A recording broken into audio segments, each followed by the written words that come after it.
ஆச்சி பாதாம் ட்ரிங்க். ஆச்சி பாதாம் ட்ரிங்க் ஒன்னு வாங்குனா ஒன்னு ஃப்ரீ. மார்க்கெட்லயே கம்மி சேதாரத்துல இன்னும் 1% தள்ளுபடி கொடுப்போம். ஓகே, வைரநக கேரட்டுக்கு 5000 தள்ளுபடி கொடுப்போம். தள்ளுபடி திருவிழா. ஸ்டோன் பெஞ்ச் பிலிம்ஸ் மற்றும் பவேஜா ஸ்டுடியோஸ் தயாரிப்பில் வைபவ் சுனில் நடிக்கும் பெருசு மார்ச் 14 முதல் திரையரங்குகளில். இப்பொழுது செங்கோட்டையனை கையில் எடுத்திருக்கிறார். செங்கோட்டையன் ஒரு முக்கியமான ஒரு துருப்புச்சீட்டு. எப்படின்னா, அதிமுகவுடைய அடுத்த தலைமையாக ஏன் செங்கோட்டையன் இருக்கக்கூடாது? சசிகலா அவர்களுடைய முதல் சாய்ஸே செங்கோட்டையனா தான் இருந்துச்சு. இது எல்லாமே பாஜகவுடைய செயல்பாடு. கண்டிப்பா சொல்றேன். இப்போ ஒரு தனியார் நிகழ்வுல சீமான் கலந்துருக்காரு, பாஜகவை சார்ந்தவர்கள் கலந்துக்கிறாங்க, பாஜக ஆதரவாளர்கள் கலந்துக்கிறாங்க, அதுல செங்கோட்டையன் கலந்துருக்காரு. அங்க போய் என்ன பேசுறாரு செங்கோட்டையன்? சபாநாயகரை சந்திக்கின்ற அதே நேரத்துல தான் வந்து எதிர்கட்சி தலைவர் அங்க சட்டமன்றத்தில் இருக்காரு. எம்எல்ஏக்கள் ஆலோசனை கூட்டத்திலே பங்கேற்கலாங்கிறாங்க. ஒரு உள்நாட்டு சண்டை போல உருவாக்குறாங்க. இது ஏற்கனவே வந்து ஸ்கிரீன் பிளே பக்காவா பண்ணப்பட்டு விட்டது. இது ஒரு வாய்ப்பு. மீண்டும் உடையது என்பது சின்னத்தை முடக்கிவிட்டு செங்கோட்டையன் அணி எடப்பாடி அணின்னு பிரிக்க மாட்டார்கள் என்ற நிச்சயம். செங்கோட்டையன் அணியோடு பாஜக சீமான் போன்றவர்கள் நிச்சயமாக சேருவார். நீங்க சீமான பழைய சீமானா பார்க்காதீங்க. அவருக்கு இப்பொழுது ஒன்றிய அரசுடைய ஆதரவு தேவையுள்ள இடத்துல இருக்கார் சீமான். நீங்க விஜய பத்தி கேளுங்க, வரமாட்டார். வாய்ப்பு இல்ல. அதிமுக கூட்டணிக்கு வர வாய்ப்பு இல்ல. என்ன காரணம் என்றால், விஜய்க்கு கொடுக்கப்பட்ட அஜெண்டா பிரகாரம் அதிமுக கூட்டணி போறதுக்கு வாய்ப்பு இல்ல. சிறுபான்மை வாக்குகளை உடைப்பதற்கு அவதாரம் எடுத்த விஜய் தான் இன்னைக்கு வந்து பாருங்க எப்படி நடந்து கொள்கிறார் என்று. நிச்சயமா வந்து விஜயை வந்து பாஜக பெரிய அளவுல டார்கெட் பண்ணாது.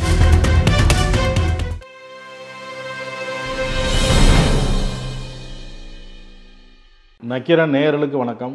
அதிமுகவில் செங்கோட்டையன் ஒரு விவாத பொருளாக இருக்கிறார். செங்கோட்டையனுக்கு ஆதரவாக ஏற்கனவே எடப்பாடியால் ஒதுக்கி வைக்கப்பட்டவர்கள் குரல் கொடுக்குறாங்க. அதிமுக பாஜக கூட்டணி மீண்டும் உருவாகுமா? விஜய் அதிமுகவுடன் சேரணும் அப்படின்னு ஒரு டாக் ஓடிட்டுருக்கு. விஜய் தனியாக தான் நிற்பார் அப்படிங்கிற மாதிரியும் ஓடிட்டுருக்கு. இது குறித்து நம்மிடம் கருத்துக்களை பகிர்ந்து கொள்ள இணைந்திருக்கிறார் மனிதநேய மக்கள் கட்சியின் மாநில அமைப்பு செயலாளர், எழுத்தாளர் புதுமடம் ஹலீம் அவர்கள். வணக்கம் சார். வணக்கம். செங்கோட்டையன் ஒரு குரல் எழுப்பினார் எடப்பாடிக்கு எதிராக. இப்போ அது விவாத பொருளாகவே நீடிச்சிட்டு இருக்கு. செங்கோட்டையன் எடப்பாடிக்கு எதிராக ஒரு அணியை உருவாக்குவாரா? அவருக்கு ஆதரவு பெருகுமா? அதை எப்படி பார்க்குறீங்க?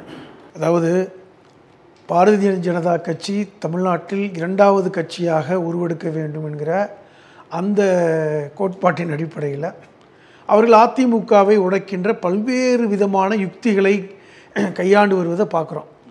அதில் முதல் யுக்தி தான் ஓபிஎஸ் உடைய தர்ம யுத்தத்தில் ஆரம்பித்து அவர் தனியாக பிரிந்து போனார்.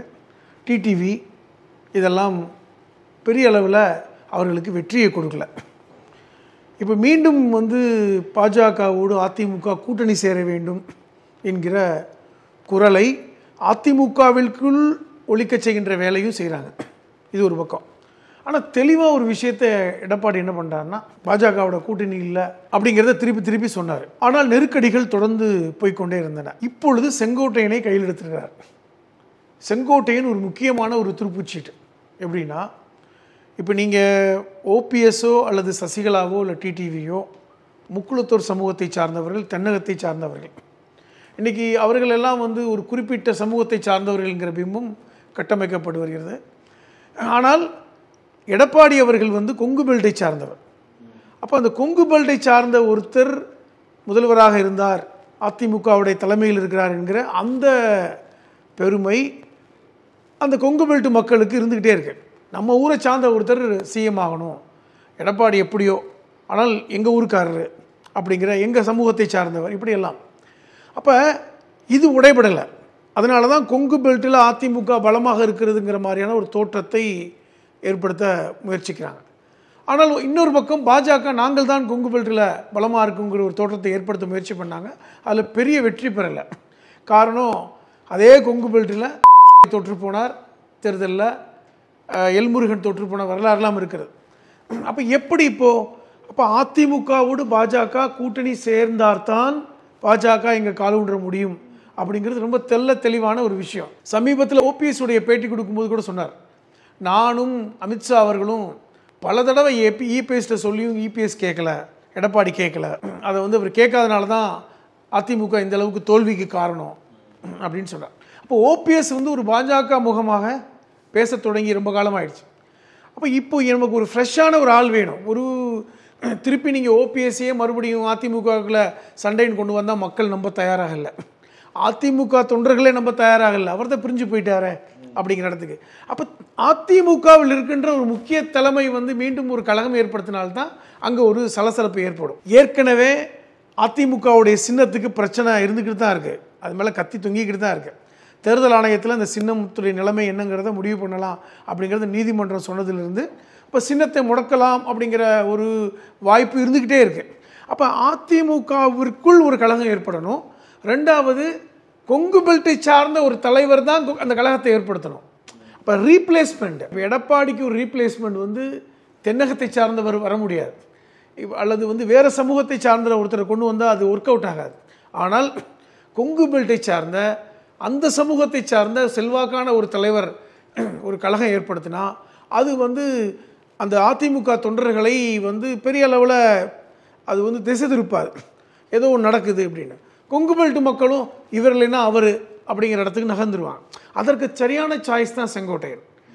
செங்கோட்டையன் சொல்லப்போனால் சசிகலா அவர்களுடைய முதல் சாய்ஸே செங்கோட்டையனாக தான் இருந்துச்சு. சசிகலா அவர்கள் வந்து சிறைக்கு சென்ற காலத்தில் ஃபஸ்ட்டு சாய்ஸ் செங்கோட்டையன் தான். காரணம் என்னென்னா, செங்கோட்டையன் தான் வந்து ஜெயலலிதா அவர்கள் முதலமைச்சராக இருந்த காலகட்டத்தில் அவருக்கான வழித்தடங்களை அமைப்பவர், தேர்தல் பிரச்சாரத்தை முன்னெடுப்பவர், திட்டமிடுதலை சிறப்பாக செயல்படுபவர். சொல்லப்போனால் எடப்பாடியை விட செங்கோட்டையன் வந்து திறமையான நிர்வாகி என்று பெயர் எடுத்தவரெல்லாம் அதிமுகவில் பேசுனது தான் பார்த்துருக்கோம். ஏன் செங்கோட்டையனுக்கு கொடுக்கல?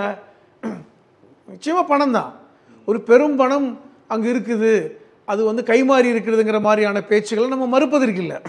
அப்போ எடப்பாடி அவர்கள் அந்த கொங்கு பெல்ட்டை கையில் வச்சுக்கிட்டாரு, பெரும் பணம் போன்ற வகையிலெல்லாம் அது கைமாற்றப்பட்டன என்கிற செய்தி, அதன் அடிப்படையில் எடப்பாடிக்கு வாய்ப்பு கொடுத்தாங்க. ஆனால் செங்கோட்டையன் அதோட ஒதுங்கி இருந்தாரே இல்லையா? ஏன்னா ஒதுங்கி இருந்தார், ரொம்ப பெரிய அளவில் தலையிடலை. அது வந்து ஒரு வாய்ப்பாக எப்படி வந்துச்சுன்னா, சமீபத்தில் அவர் வந்து கோயம்புத்தூரில் மேற்கு பகுதியில் ஒரு மாவட்ட செயலாளராகவும் இருக்கார்.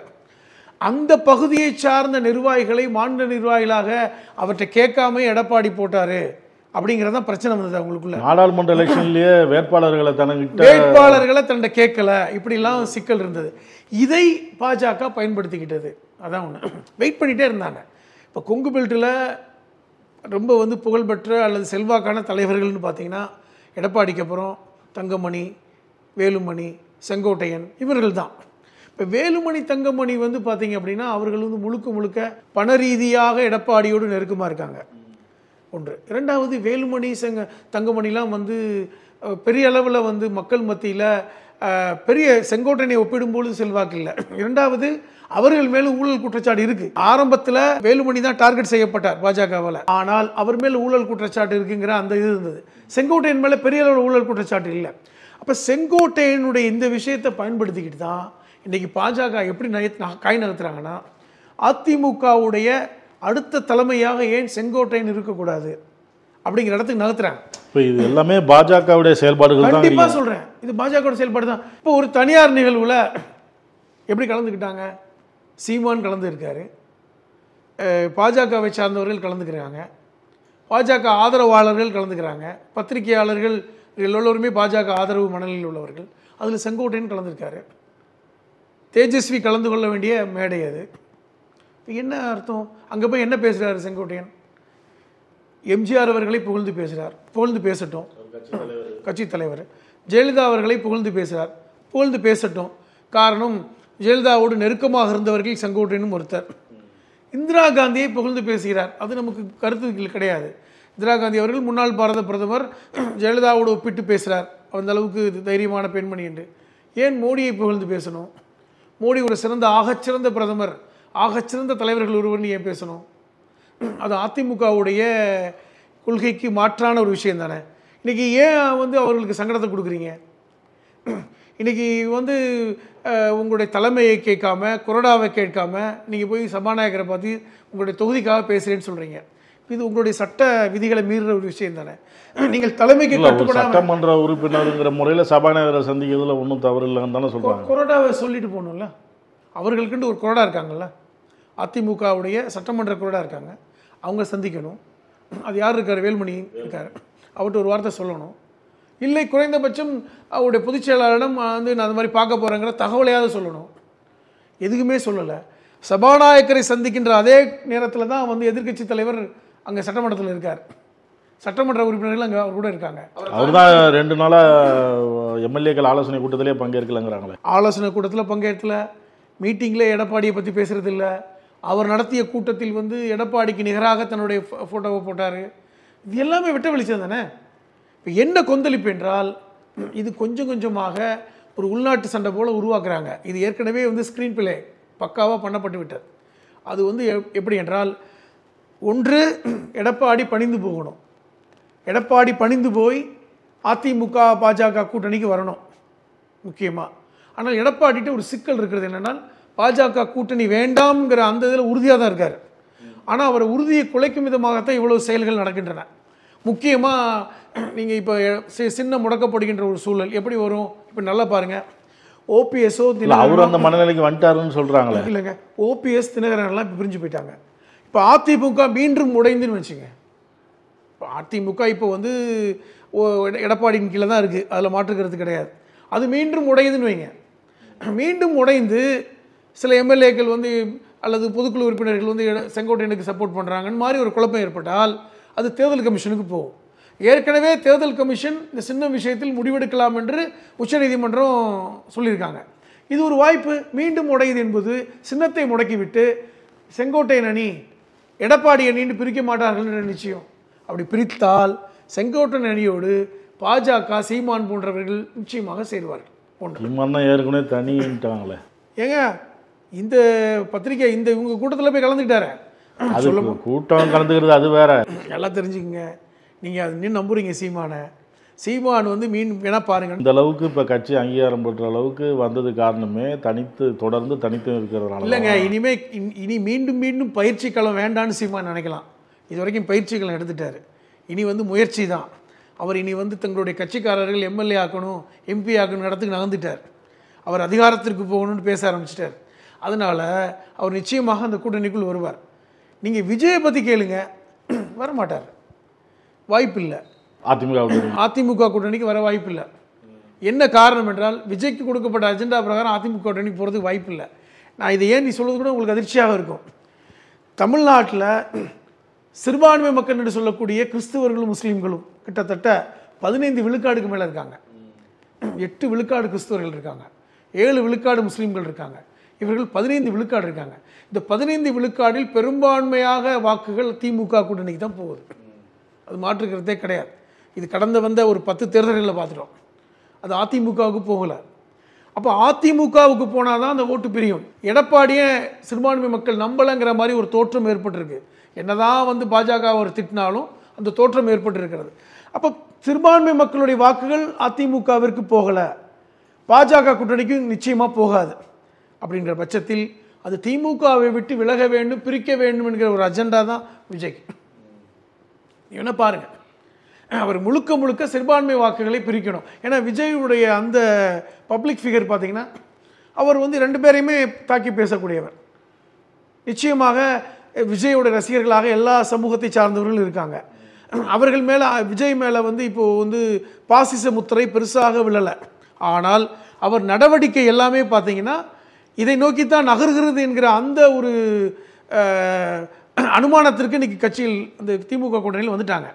ஏன்னால் விஜய்க்கு கொடுக்கப்பட்ட அஜெண்டா பிரகாரம் அவர் சிறுபான்மை வாக்குகளை பிரிக்கணும். ஏன்னா இப்போ பாஜக கூட்டணி முழுமையாக ஒரு விஷயத்தை நம்புகிறாங்க, என்னவென்றால் நமக்கு சிறுபான்மை வாக்கள் விழுகாது, அது திமுகவுக்கும் விழக்கூடாது. அதுதான் அவர்களுக்கான விஷயம். எங்களுக்கு விழுகாத சிறுபான்மை வாக்களுடைய வாக்குகள் பெரும்பான்மையாக வேறு எங்காவது போய்விட்டால் டிஎம்கே திமுகவை வீழ்த்தி விடலாம் இந்த இடத்துக்கு வர்றாங்க. ஏன்னா இப்போ வித்தியாசம் பாருங்கள், அதிமுக திமுகவுக்கு வித்தியாசமே பார்த்தீங்கன்னா ஒரு 3லிருந்து 4 விழுக்காடு தான் இருக்குது. அப்போ இதை சரி பண்ணணும் அப்படின்னா சிறுபான்மை வாக்குகளை உடைக்க வேண்டும். பாஜக இருக்கின்ற கூட்டணிக்கு சிறுபான்மை வாக்குகள் விழாது என்கிறது திட்ட தெளிவாக உள்ள விஷயம். எடப்பாடிக்கு போகலை. அப்போ எடப்பாடியே ஒன்று சேர்த்தாலும் சிறுபான்மை வாக்குகள் விழுகாது, விழுகிற 1-2% போகாது.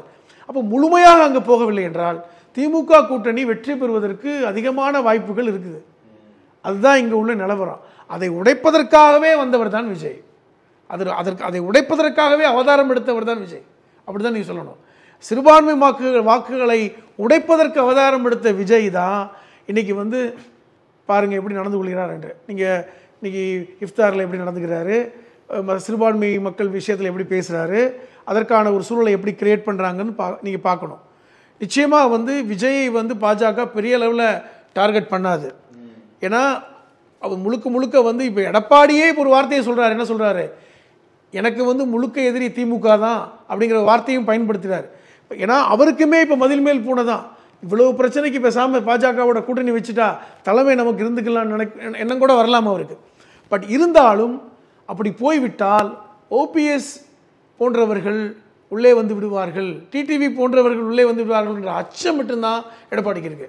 அந்த அச்சத்தின் காரணமாக தான் பாஜகவோட போகவில்லை ஒழிய மற்றபடி வந்து அவர் தயாராக தான் இருக்கார். அவர் இதை தனிப்பட்ட முறையில் பாஜக தலைவரோட பேசியிருக்கலாம்.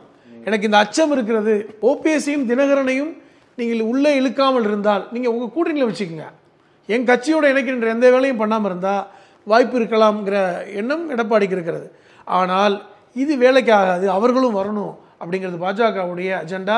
ஏனென்றால் ஓபிஎஸ்ஸே வந்து நானும் அமித்ஷா அவர்கள் சொன்னதை இபிஎஸ் கேட்க மாட்டேன்றாரு அப்படின்னு சொல்வதன் மூலமாக ஓபிஎஸ் தன்னை பாஜகவுடைய முழு ஆதரவாளராக மாற்றிவிட்டார். ஏன்னா ஒரு கேள்வி கேட்குறாங்கல்ல, ஒருவேளை நீங்கள் கூட்டணி எல்லாம் ஒன்றா சேர்ந்தீங்கன்னா பாஜகவோட சேருவீங்களா, அதாவது ஒன்றுபட்ட அதிமுக பாஜகவோட சேருமான்னு கேட்கும்போது அவர் என்ன சொன்னார், இதில் என்ன சந்தேகம், பாஜகவோட தான் சேரணும், எங்களுக்கு திமுக வீழ்த்த வேண்டும் என்றால் பாஜக எங்கள் கூட இருக்கணும்னு சொல்லி சொன்னவர் தான் ஓபிஎஸ். அப்போ இதெல்லாம் ரொம்ப கிளியராக இருக்குது. இப்போ செங்கோட்டையனை வைத்து இந்த துருப்புச்சீட்டாக பயன்படுத்தி இன்றைக்கி காய் நகர்த்துகின்ற செயல்கள் ரொம்ப தெளிவாக இன்றைக்கி அரசியலில் இருக்குது, ரொம்ப தெளிவாக காட்சிப்படுத்தப்பட்டு விட்டது. அதை எப்படி வந்து எடப்பாடி கொண்டு போகிறாரு, எப்படி வந்து இந்த மீண்டும் வந்து அதிமுக உடையுமா அப்படிங்கிற இடத்துக்கு தான் நம்ம பேச வேண்டியிருக்கிறது. அது உடைந்தால் சின்னம் முடக்கப்படும் என்பது ரொம்ப தெளிவான விஷயம். சின்னம் முடக்கப்பட்டால் அது எடப்பாடி அதிமுக, செங்கோட்டையன் அதிமுக என்று பிரிவதை பாஜக விரும்புகிறது. அப்படி பிரிந்தால் அது சீமானோடும் பாஜகவோடும் கூட்டணி அமைத்து தேர்தலை சந்திக்கும் பாஜக தலைமையில் என்கிற அந்த இடத்துக்கு நகர்ந்திருக்கிறார்கள் என்பதுதான். 2026 சட்டமன்ற தேர்தல் எப்படி அமையும் இப்போ எதிரணியை பொறுத்த வரைக்கும்? திமுக கூட்டணி ரொம்ப பலமாக இருக்குங்கிறத நம்ம பல்வேறு தடவை பேசிட்டோம். அதில் பெருசாக மாற்றம் இல்லை. விசிகாவே உடைக்க பார்த்தாங்க, விசிகாவுடைய தலைவர் ரொம்ப தெளிவாக சொல்லிட்டார், நாங்கள் திமுக கூட்டணி தான். கம்யூனிஸ்ட் கட்சிகளும் காங்கிரஸும் மற்ற மனிதநேய மக்கள் கட்சி போன்ற கட்சிகள் எல்லாமே திமுக கூட்டணியில் உறுதியாக இருக்கிறார். இப்போ இன்றைக்கி இந்த பக்கம் பார்த்தீங்கன்னா 4 விதமாக பிரிஞ்சு நிற்கிறாங்க. அதிமுக ஒரு பக்கம் இருக்குது, பாஜக ஒரு பக்கம் இருக்குது, சீமான் ஒரு பக்கம், விஜய் ஒரு பக்கம் இருக்காங்க. இதில் எதுவும் சேஞ்சஸ் இருக்கா அப்படின்னு பார்த்தால், இப்போ வந்து அதிமுக ஒருவேளை உடைந்தால் கட்சி சின்னம் முடக்கப்படும், இதில் மாற்றமே இல்லை. ஏனென்றால் இது மீண்டும் உடைந்தால் தேர்தல் ஆணையத்திற்கு கட்சி சின்னத்தை முடக்குவதற்கு அதிகாரம் இருக்கிறது. ஏன்னா பல்வேறு வரலாற்றை நம்ம பார்க்கலாம். இனி தேர்தலில் யார் வெற்றி பெறுறீங்களோ அதை வச்சு கூட கொடுக்கலாம். நம்ம ஜெயலலிதா ஜானகி விஷயத்தை கூட பார்க்கலாம். அப்படி பிடித்தால் செங்கோட்டையன் அதிமுக, எடப்பாடி அதிமுக என்று பிரியும். செங்கோட்டையன் அதிமுகவில் பாஜக கூட்டணி வைக்கும். அதில் சீமான் சேர்வதற்கும் வாய்ப்பு இருக்கிறது. நீங்கள் பழைய சீமானை பார்க்காதீங்க. அவருக்கு இப்பொழுது ஒன்றிய அரசுடைய முழு ஆதரவும் தேவையுள்ள இடத்துல இருக்கார் சீமான்.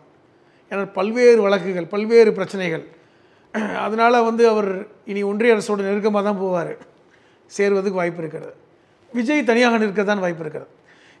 இப்போ செங்கோட்டையன் அதிமுகவில் புதிய தமிழகம் சேரும், தமிழ் மாநில காங்கிரஸ் ஜி.கே. வாசன் சேரலாம், ஏசி சண்முகம் சேரலாம். இது போன்ற உதிரி கட்சிகள் சேர்ந்ததன் மூலமாக புதிய தமிழகம் கிருஷ்ணசாமி எல்லாருமே அப்போ ஒரு பெரிய பலம் வாய்ந்த அதிமுக மாதிரியான ஒரு தோற்றத்தை ஏற்படுத்துவாங்க.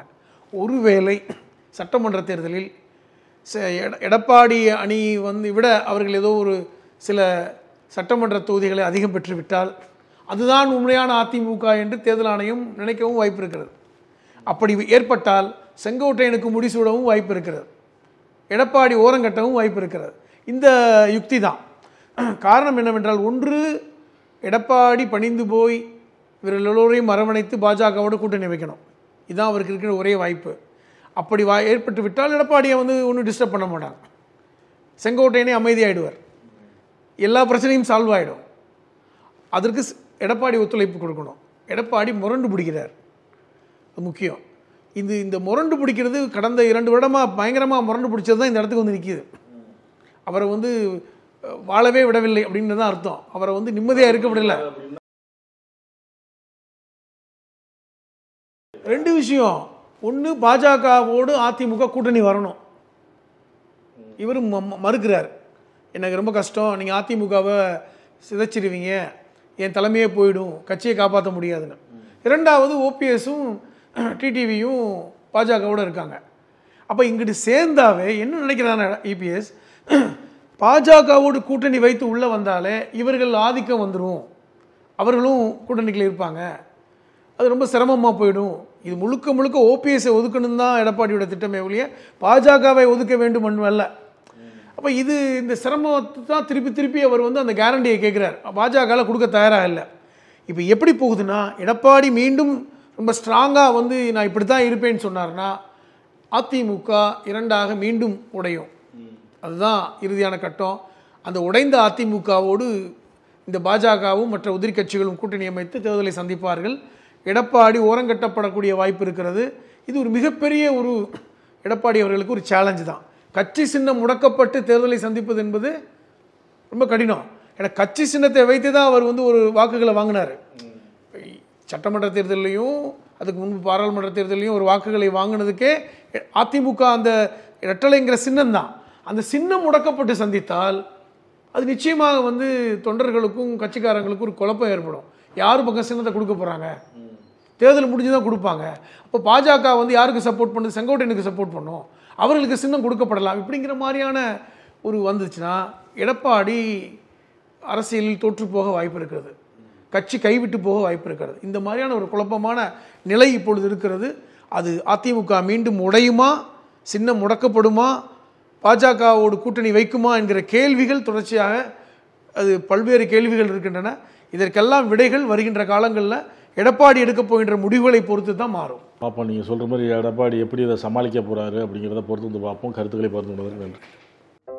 நக்கீரன் டிவிக்கு சப்ஸ்கிரைப் செய்யுங்கள். உங்கள் ஆதரவே எங்கள் பலம்.